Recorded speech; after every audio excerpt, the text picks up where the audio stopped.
कोल्हापूर शहरामध्ये अधिवेशनाचा दुसरा दिवस आहे. आपल्याबरोबर दीपक केसरकर साहेब आहेत. अधिवेशनाचा दुसरा दिवस आहे, सांगता आहे सभा होणार आहे, काय सांगाल?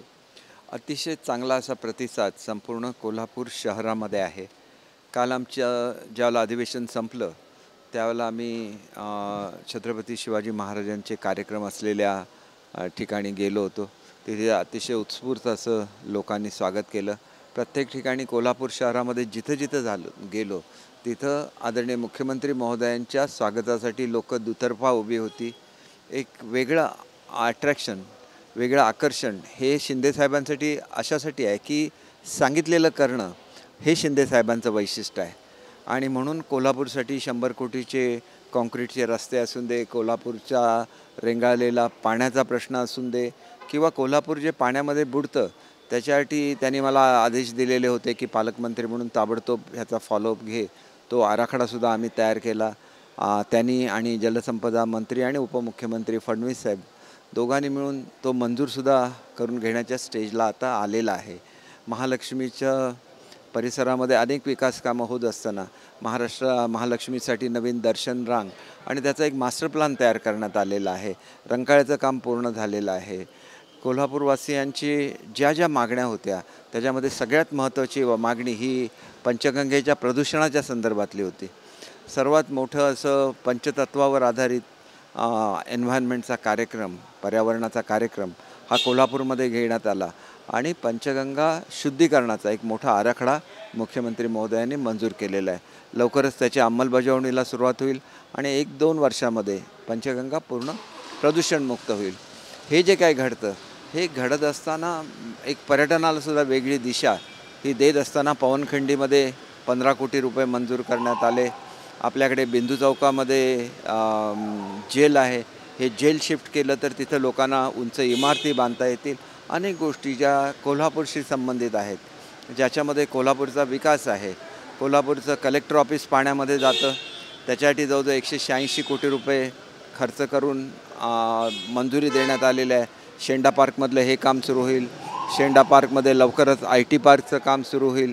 एका विशिष्ट गतीने कोल्हापूरच्या विकासाला सुरुवात झालेली आहे आणि त्याचं सर्व श्रेय हे आदरणीय मुख्यमंत्री महोदयांना आहे. आणि हे करत असताना मोठ्या प्रमाणात नगरविकासचा निधी हा कोल्हापूरला देण्यात आला, इचलकरंजीला देण्यात आला आणि कोल्हापूरमधल्या सगळ्या नगरपालिकांनासुद्धा देण्यात आलं. आणि त्याच्यामुळे मला असं वाटतं की एक बोले तसा चाले असं वागणाऱ्या मुख्यमंत्र्यांच्याबद्दल कोल्हापूरकरांमध्ये खूप आकर्षण आहे. आणि विशेषतः ज्याप्रमाणे त्यांनी कुणबी आरक्षणाचा प्रश्न सोडवला, म्हणजे मराठा कुणबी ह्याच्याबदल्या ज्या अडचणी होत्या त्या दूर केल्या. मराठा आरक्षणाच्या संदर्भात त्यांनी जलद गतीने सर्वेक्षण करून घेतलं. हे सगळ्याच गोष्टी एका अर्थाने कोल्हापूरकरांच्या हृदयाशी असलेल्या गोष्टी आहेत. छत्रपती शाहू महाराजांचा वारसा जपत असताना मुख्य म्हणजे त्यांचं स्मारकाचं काम अर्धवट राहिलेलं होतं.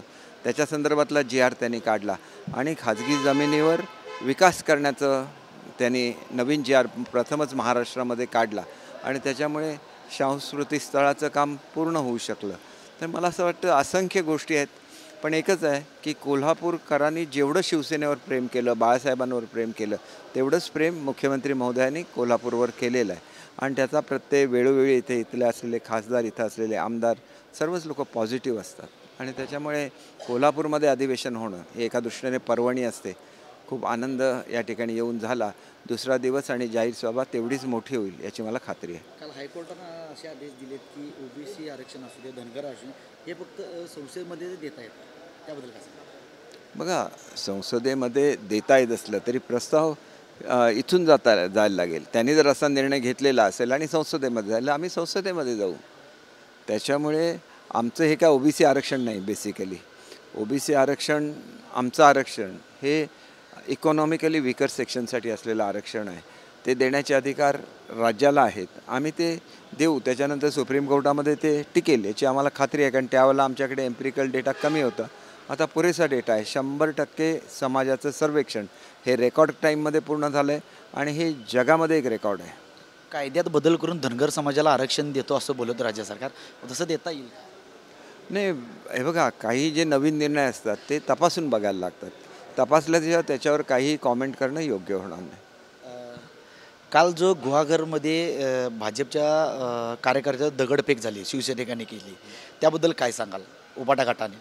हे बघा, उबाठाला आपल्या अस्तित्वाची काळजी निर्माण झालेली आहे आणि त्याच्यामुळे जो सिंधुदुर्ग जिल्हा, रत्नागिरी जिल्हा शांत झालेला होता तो पुन्हा एकदा भडकवण्याचा प्रयत्न ते करत आहेत. कुठल्याही परिस्थितीमध्ये सिंधुदुर्ग आणि रत्नागिरीच्या शांततेसाठी आमचा लढा नेहमीच असतो. तो लढा तसाच चालू राहील आणि माझी कळकळीची विनंती आहे की असे कुठलेही प्रकार त्यांनी करू नये. आपल्यावर हे दीपक केसरकर यांनी सांगितलं आहे की कुणीही कायदा हातात घेऊ नये, त्यामुळं शांतत राहावे. कॅमेरामॅन सुमितसह साईनाथ जाधव, TV9 मराठी, कोल्हापूर.